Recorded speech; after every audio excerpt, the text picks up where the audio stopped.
We see lavish ballroom filled with elegantly dressed guests. The atmosphere is joyful, laughter and music fill the air as the Smith family celebrates their daughter's wedding. The bride and groom stand center stage, surrounded by their loved ones. Bride. To the guests. Thank you all for being here on this special night.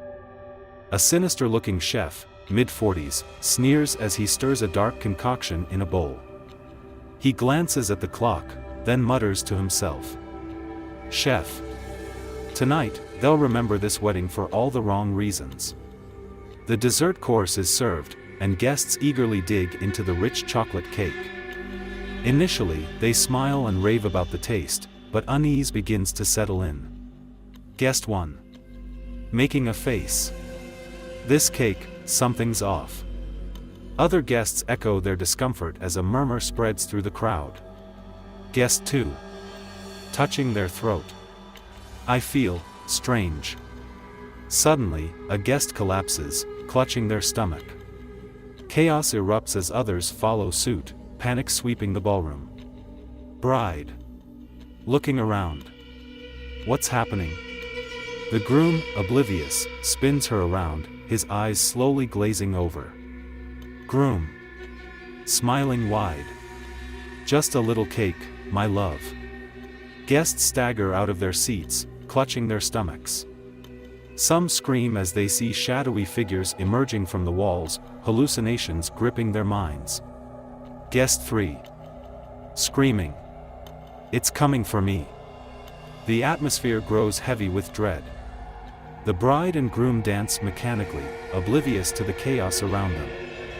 The hotel staff rush to call emergency services, but the line is dead. Staff members begin to panic as they see guests convulsing in the ballroom. Staff member. What do we do? In the background, shadows flicker and whisper, adding to the horror of the scene. Guests now hallucinate grotesque monsters in their midst, their faces twisted in terror.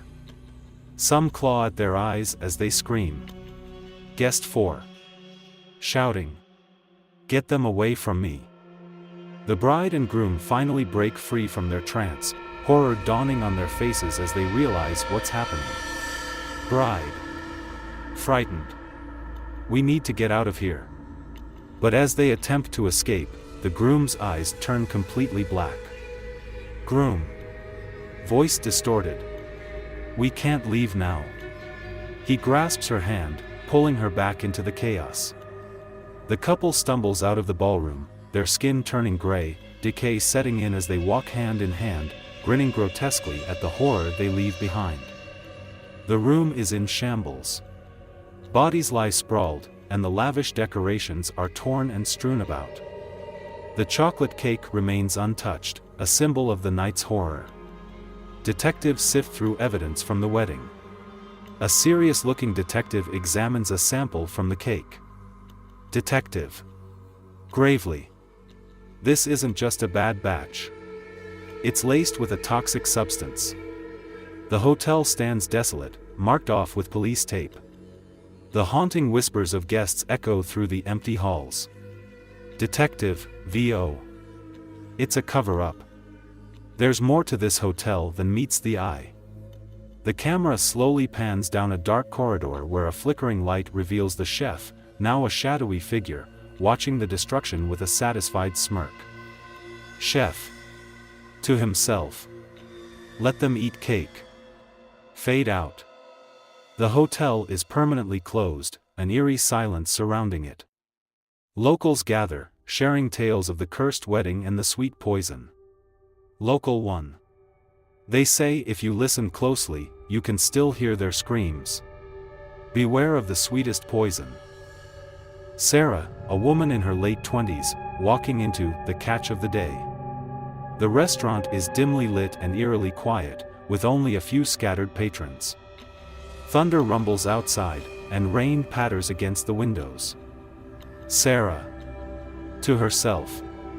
This place better be worth it. She sits at a table, glancing around nervously. The waitress, a nervous young man in his 20s, approaches. Waitress. Avoiding eye contact. What can I get you? Sarah. I'll have the seafood platter and a slice of lemon pie for dessert, please. He scribbles down her order, still glancing over his shoulder. Waitress. Right away. Sarah fidgets, a sense of unease creeping over her. She watches as the waiter nervously shuffles away. Int. Seafood restaurant, later. Her seafood platter arrives, steaming and aromatic. She digs in, momentarily distracted from her worries. Sarah. Murmuring to herself. Not bad. As she eats, she notices the waiter talking to a shadowy figure in the corner, his expression frantic. Sarah's unease grows. Sarah. To herself. I should have just stayed home. Finally, she finishes her meal, feeling a mix of satisfaction and dread. Waitress. Approaching with a plate. Here's your lemon pie. He places a slice in front of her. It looks perfect but has an unnatural sheen. Sarah takes a bite, and her smile fades instantly. Sarah. Coughing. What is this?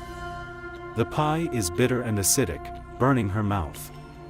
She spits it out, panic rising. Waitress. Smiling eerily. You should have read the menu more carefully. Sarah stumbles to her feet, disoriented, her vision blurring. Sarah. What did you put in that pie? The waitress's demeanor shifts, he steps closer, revealing a chilling grin, eyes dark as coal. Waitress. You should have known better than to trust us. She backs away, horrified, but he grasps her shoulder with a cold hand. Sarah bursts through the restaurant doors, gasping for air. She fumbles for her keys, but her hands tremble uncontrollably. Sarah. To herself. I need to get out of here. As she reaches for her car door, she feels the grip tighten on her shoulder. She turns to see the waiter, his face morphing grotesquely, skin melting like wax. Waitress. Voice distorted. Bon appetit. Sarah screams as his face contorts, her mind racing with terror. The world around her starts to spin. The scene shifts to the next morning. The police arrive at the restaurant, finding Sarah's car still idling, headlights casting an eerie glow. Police officer. To a colleague. Looks like she vanished. They peer inside the car, the passenger seat empty. The restaurant stands ominously in the background. The diner is now deserted, the atmosphere heavy with an unsettling silence. The waitress is cleaning tables, his twisted grin reappearing as he hums a sinister tune. Waitress. Whispering. You'll always be welcome here. Locals gather at a distance, whispering about the restaurant's dark history. Rumors of cursed meals and vanished patrons swirl in the air. Local 1. I heard her screams last night. Local 2. You can't go there. It's not safe. Its dark secrets locked behind its doors, a haunting reminder of the horrors that lurk in the shadows. Some pies are best left uneaten. It's pouring rain. Rachel and Mike, a young couple in their late 20s, drive through the desolate roads of Spokane, Washington. The windshield wipers struggle against the downpour. Rachel. Looking at the map. How much longer until we hit civilization? Mike. Grimacing. I don't know. This stretch feels endless. We should have packed snacks. Their stomachs growl in unison. Mike. You hear that? It sounds like a horror movie. Rachel chuckles, but it quickly turns into a frown as they turn a corner. A flickering neon sign catches their attention. The sign reads, Steak and EGGS, $3.85. The diner is old and worn down, but somehow inviting amidst the storm. Rachel. Enthusiastic. Look. Let's check it out. It might be a hidden gem. They park and hurry inside, the storm raging behind them. The diner is dimly lit, filled with the scent of sizzling food. A friendly waitress approaches them with a warm smile. Waitress. Welcome. What can I get for you? They order steak and eggs, eager to satisfy their hunger. As they wait, the ambience feels almost nostalgic, like a scene from an old film. Diner, later. Their food arrives, and they dig in, surprised by how delicious it is. Mike. Mouth full. This is incredible. I didn't expect it to be this good. They finish their meal and Mike examines the bill. Mike. Confused. Wait a second. This is only $5. You charged me 85 cents for the second meal? Waitress. Smiling. That's our policy. You only pay what's written. We like to keep things honest here. They share an impressed glance, feeling oddly charmed by the diner's quaintness. As they leave, a sudden chill washes over them. They look back at the diner, and the sign seems to flicker and dim. Rachel. Did the sign just disappear? Mike squints, and it's gone, leaving only darkness behind. Back at home, they excitedly recount their experience to friends. Friend 1. Never heard of that place. Are you sure it exists? They pull out their phones to search, but nothing comes up. Confused, they brush it off. Rachel. Maybe it's a hidden treasure. Later, they receive a brochure in the mail. The motel-diner combination is featured, but the date reads 20 years ago. Rachel. Voice trembling. This can't be right. They flip the brochure over to reveal an image of the same diner, now abandoned and decrepit. Mike. Frightened. We were there. It looked just like this.